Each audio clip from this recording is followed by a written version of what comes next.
ನಮಸ್ಕಾರ, ನೀವು ನೋಡ್ತಾ ಇದ್ದೀರಾ ಶ್ರೀ ಮಾರಿಕಾಂಬಾ ಡಿಜಿಟಲ್ ಟಿವಿ. ನಾನು ಸೃಷ್ಟಿ ನಾಯ್ಕ್. ಕಾರವಾರದ ಟಾಗೋರ್ ಕಡಲ ತೀರದಲ್ಲಿ ಸಮುದ್ರಕ್ಕೆ ಧುಮುಕಿ ಅಲೆಗಳ ನಡುವೆ ಸಿಲುಕಿದ್ದ ಮಾನಸಿಕ ಅಸ್ವಸ್ಥ ಯುವಕನನ್ನು ಕರಾವಳಿ ಕಾವಲು ಪಡೆಯ ಪೊಲೀಸರು ಸಾಹಸಿಕವಾಗಿ ರಕ್ಷಿಸಿದ್ದಾರೆ. ಭಾರಿ ಮಳೆ ಹಾಗೂ ಕಡಲಿನ ಅಬ್ಬರದ ನಡುವೆಯೂ ಕ್ಷಣಾರ್ಧದಲ್ಲಿ ಕಾರ್ಯಾಚರಣೆ ನಡೆಸಿದ ಪೊಲೀಸರು ಯುವಕನ ಜೀವ ಉಳಿಸುವಲ್ಲಿ ಯಶಸ್ವಿಯಾಗಿದ್ದಾರೆ. ಉತ್ತರ ಕನ್ನಡ ಜಿಲ್ಲೆಯ ಕಾರವಾರ ಭಾಗದಲ್ಲಿ ಮುಂಗಾರು ಮಳೆಯ ಅಬ್ಬರ ಮುಂದುವರೆದಿದ್ದು ಸಮುದ್ರದಲ್ಲಿ ಅಲೆಗಳ ರಭಸ ದಿನದಿಂದ ದಿನಕ್ಕೆ ಹೆಚ್ಚಾಗುತ್ತದೆ. ಇಂತಹ ಅಪಾಯಕಾರಿ ಪರಿಸ್ಥಿತಿಯಲ್ಲೇ ಟಾಗೋರ್ ಕಡಲ ತೀರದಲ್ಲಿ ಮಾನಸಿಕ ಅಸ್ವಸ್ಥ ಯುವಕನೊಬ್ಬ ಯಾರಿಗೂ ತಿಳಿಯದಂತೆ ಸಮುದ್ರಕ್ಕೆ ಇಳಿದಿದ್ದಾನೆ.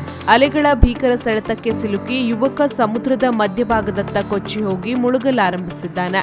ಈ ದೃಶ್ಯವನ್ನು ಗಮನಿಸಿದ ಕರಾವಳಿ ಕಾವಲು ಪಡೆಯ ಪೊಲೀಸರು ಪರಿಸ್ಥಿತಿಯ ಗಂಭೀರತೆಯನ್ನು ಅರಿತು ತಕ್ಷಣವೇ ರಕ್ಷಣಾ ಕಾರ್ಯಾಚರಣೆ ಆರಂಭಿಸಿದರು.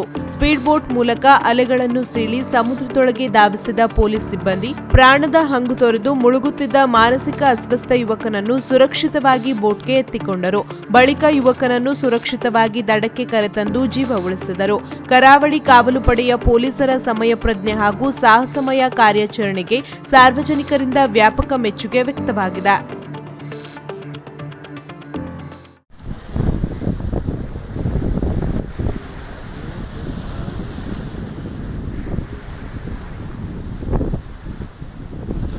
तारीख कर दो आइडिया इधर बेस्ट है.